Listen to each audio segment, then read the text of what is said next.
दोस्तों एक बार फिर आपका स्वागत है, अभिनंदन है आपके अपने YouTube channel Aryan Institute Allahabad में। दोस्तों जैसा कि बोर्ड पर आप देख पा रहे हैं, आज एक बार फिर आपके समक्ष बात करने वाले हैं यूपी डीएलएड प्रथम सेमेस्टर बैच 2022 पर। दोस्त लगातार आपके साथ डीएलएड प्रथम सेमेस्टर के दौरान अनवरत संघर्ष जारी है। एक निवेदन आप सभी से करना चाहूँगा कि चैनल पर पहली बार विजिट कर रहे हैं तो प्लीज़ चैनल को सब्सक्राइब जरूर करिएगा। चलिए आपके बीच में देखिए लिखा जा रहा है, हम आज की इस वीडियो में चर्चा कर रहे हैं कंप्यूटर के चैप्टर नंबर 5 पर। अच्छा, एक चीज कहेंगे, हमने 4 नंबर का चैप्टर आपके बीच में छोड़ रखा है, कुछ उसमें गलतियां हुई हैं, इस वजह से दोबारा से उस चैप्टर को लिखा जा रहा है। बिल्कुल भी आप परेशान मत होइएगा। चैप्टर नंबर जो है 4 को हम आपके बीच में कल के वीडियो में प्रोवाइड करेंगे, ठीक है। आपकी क्लासें डिस्टर्ब ना हो, हमने चैप्टर नंबर 5 को देने का प्रयास किया। चलिए देखिए लिखा जा रहा है, यहाँ देखिए चैप्टर नंबर 5 कंप्यूटर के सिलेबस को प्रारंभ किया गया है। अच्छा, हमने आपसे कहा था भैया कि आप अपना फीडबैक मुझे अवश्य दें, क्योंकि आप वीडियो में फीडबैक नहीं देते हैं। फीडबैक का मतलब आप कमेंट सेक्शन में मुझे बताइए कि हाँ, आपके द्वारा दी गई चीज़ें या मेरे द्वारा दी गई चीज़ें कि आपको समझ में आ रही हैं। क्योंकि ऐसा तो है नहीं कि जैसे हम बार बार इसलिए आपसे पूछते हैं कि अगर जो है कुछ आपको कहीं समस्या लग रही है तो बिल्कुल उस चीज़ में परिवर्तन किया जाए। इस वजह से हम आपसे पूछते हैं कि अगर कहीं भी आपको समस्या है तो बिल्कुल आप मुझे अवगत कराएं। चलिए देखिए लिखा जा रहा है, यहाँ हमने आपसे कहा है कि डीएलएड प्रथम सेमेस्टर की संपूर्ण हस्तलिखित नोट्स उपलब्ध है।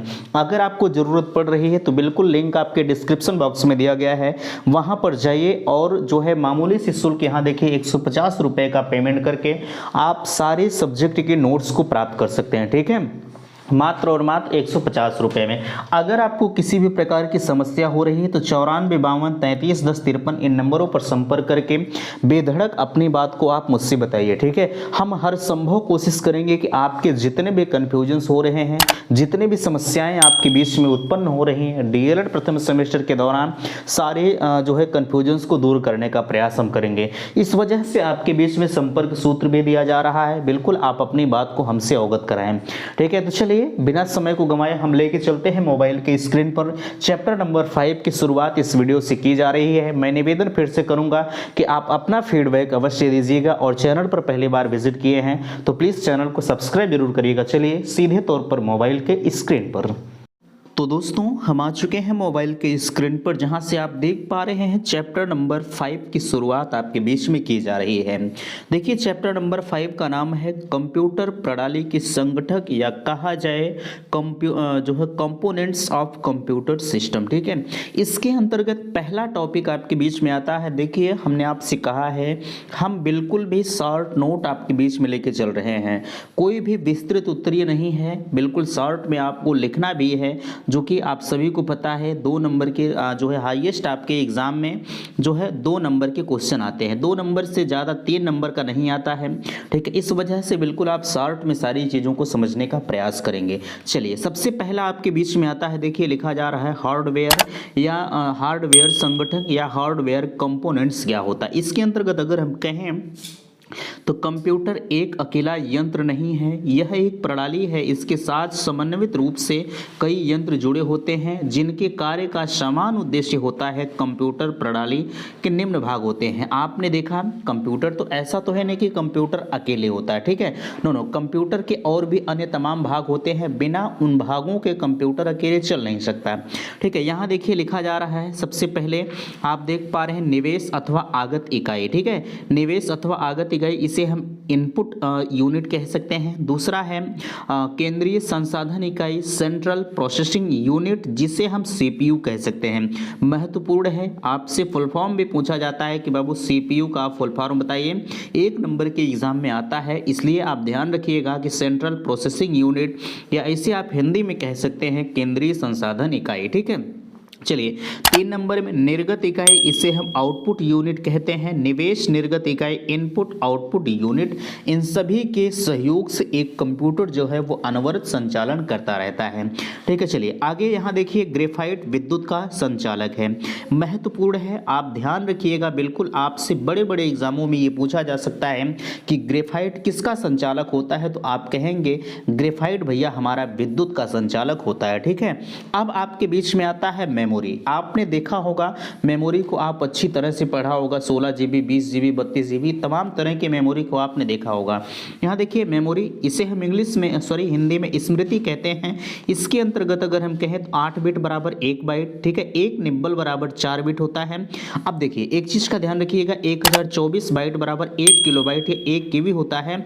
आपसे पूछा जा सकता है कि 1 MB में कितना KB होता है, ठीक है, 1 MB में कितना KB होता है, और एक यहाँ पूछा जा सकता है कि 1 GB में कितना MB होता है। तो हम आपसे कहना चाहेंगे, कभी भी अगर पूछा जाए 1 GB में कितना MB होता है, तो आप कहेंगे 1024 MB होता है, ठीक है, कितना, 1024 MB होता है। अभी तक की जितनी चीज़ें आपको बताई गई, क्या सारी चीज़ें आपको समझ में आई कि नहीं आई, बिल्कुल आप मुझे कॉमेंट सेक्शन में अवश्य बताइएगा। हम बार बार आपसे कह रहे हैं, अगर इस PDF की ज़रूरत आपको पड़ रही है तो लिंक आपके डिस्क्रिप्शन बॉक्स में दिया गया है, जो है आपको 150 रुपये का पेमेंट करना है, मामूली सी शुल्क है। अभी तक आपने बहुत बुकों को, बहुत कोर्स को परचेस किया है। अगर आप भविष्य में अपने आप को शिक्षक बनना चाहते हैं तो बाबू बिल्कुल आप कोर्स को परचेस करें। मैं दावा करता हूं कि 95 नंबर में दिलवा के आपको दम जरूर लूंगा, ठीक है। तो चलिए हम अगली स्लाइड आपके बीच में ओपन करते हैं। देखिए 2 नंबर में आपके बीच उपस्थित है, यहाँ भी दिया गया है, आप देख पा रहे हैं 1024 मेगाबाइट बराबर 1 गीगाबाइट होता है। यहाँ देखिए GB भी दिया गया है,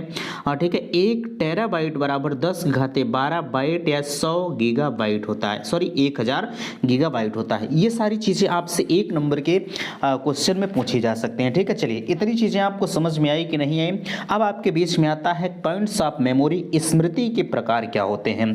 पहली चीज़ आप ध्यान रखिएगा, स्मृति के प्रकार के अंतर्गत हम बात करें तो स्मृति आपकी 2 प्रकार की होती है। पहली अस्थायी स्मृति, जिसे हम टेम्पोररी मेमोरी कहते हैं, और दूसरा आपके बीच में है अस्थायी स्मृति, जिसे हम परमानेंट मेमोरी कहते हैं। अब इसके अंतर्गत ध्यान रखिएगा, नीचे यहाँ देखिए दिया गया है, स्मृति से सूचनाओं एवं निर्देशों को जो है संचित करने की 2 विधि होती है, या 2 प्रकार के होते हैं। पहला आपका है रैम है, दूसरा है रोम होता है, ठीक है। अब आपके बीच में आ रहा होगा कि आखिरकार रैम क्या होती है और उसके बाद रोम क्या होती है, ठीक। आपने जब भी कभी मोबाइल फ़ोन वगैरह जब भी लेते हैं तो वहाँ आप रैम रोम का जो विवरण देखते हैं कि इस फ़ोन में कितना जो है रैम होता है, क्या कुछ, कैसे सारी चीज़ों की डिटेल्स आप देख कर ही फ़ोन को खरीदते हैं। अगर इसके बारे में आपको नॉलेज नहीं है तो बिल्कुल इस वीडियो पर जरूर बने रहिए, ठीक है। चलिए यहाँ देखिए, सबसे पहले यह चीज़ ध्यान रखिएगा कि इसका फुल फॉर्म आपसे पूछा जाता है, ठीक है। पहली चीज़ तो आप इसे ध्यान रखिएगा, रैम को छोड़िए, ठीक है, रैम को छोड़िए, पहले आप इसके फुल फॉर्म को समझिए। रैम किसे कहते हैं, देखिए इसका पूरा नाम होता है रैंडम एक्सेस मेमोरी, ठीक है। यहाँ देखिए हमने हिंदी और इंग्लिश को दोनों में लिख रखा है, आप समझने का प्रयास करिएगा, ठीक है।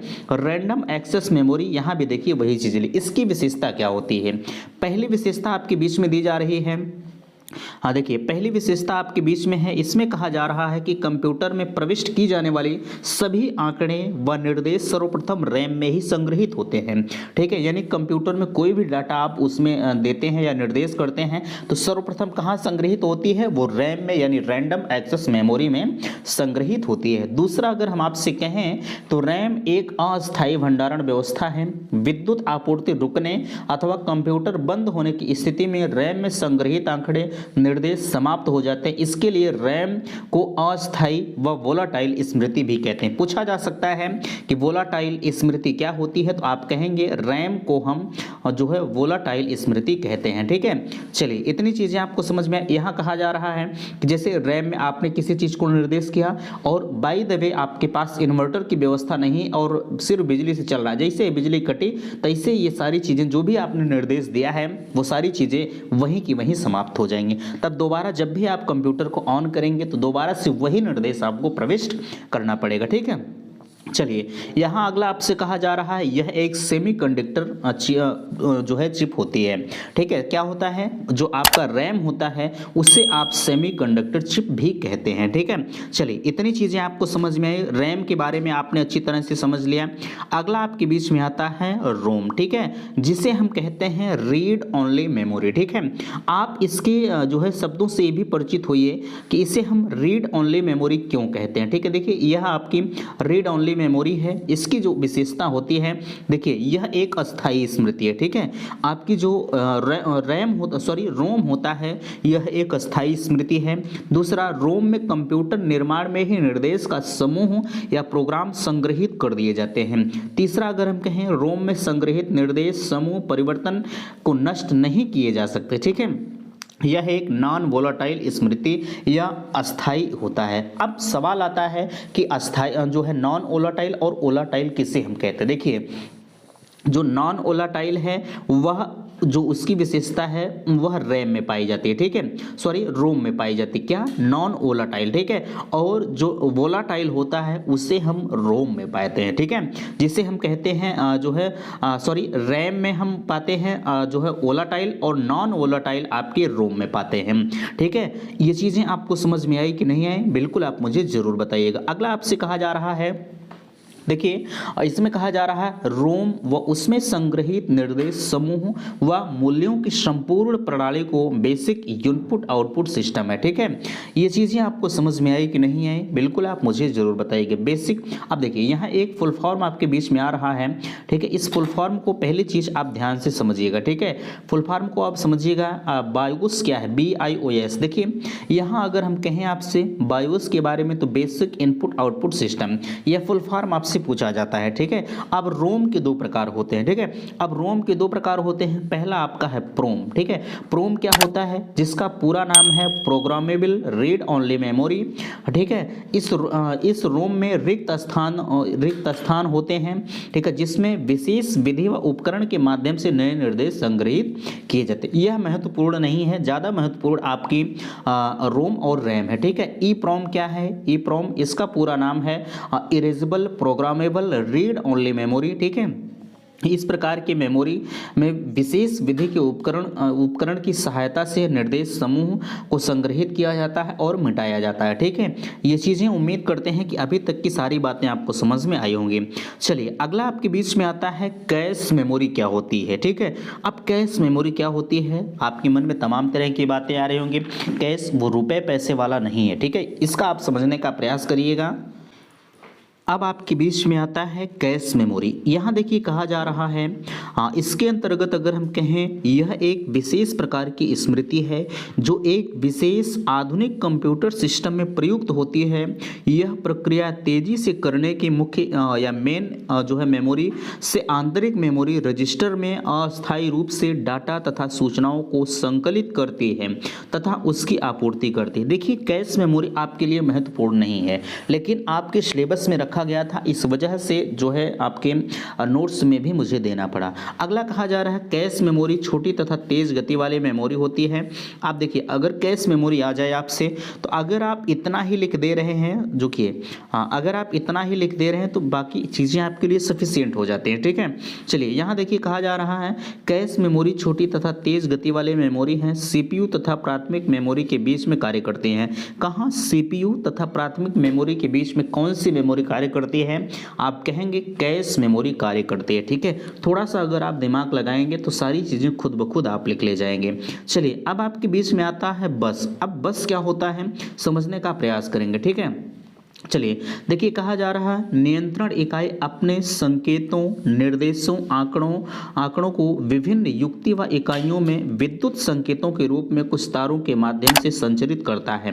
इन संकेतों, पते, आंकड़े के वाहक तारों को बस कहते हैं। बस तीन प्रकार के होते हैं। अब बस आपके तीन प्रकार। अब बस होता क्या है फिर से समझेंगे। यहाँ कहा जा रहा है नियंत्रण इकाई, ठीक है।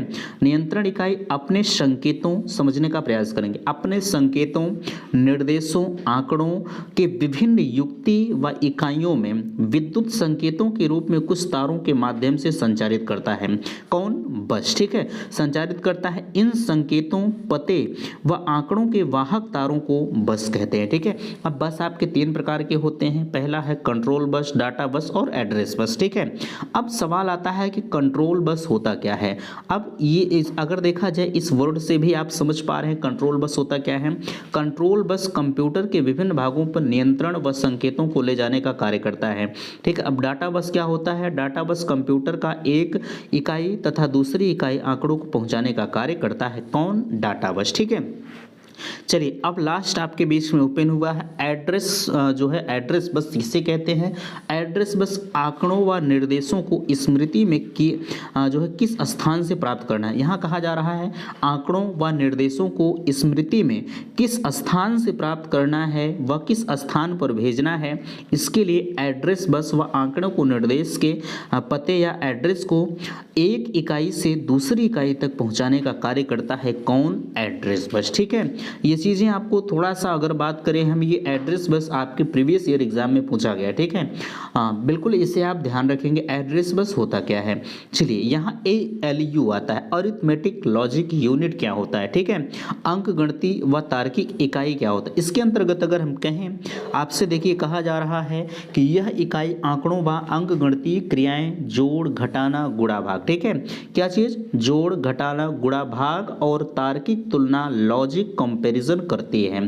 ठीक है, ALU अरिथमेटिक लॉजिक यूनिट आंकड़ों पर निर्देश के अनुसार प्रक्रिया करने में तार्किक निर्णय करने का कार्य करती है।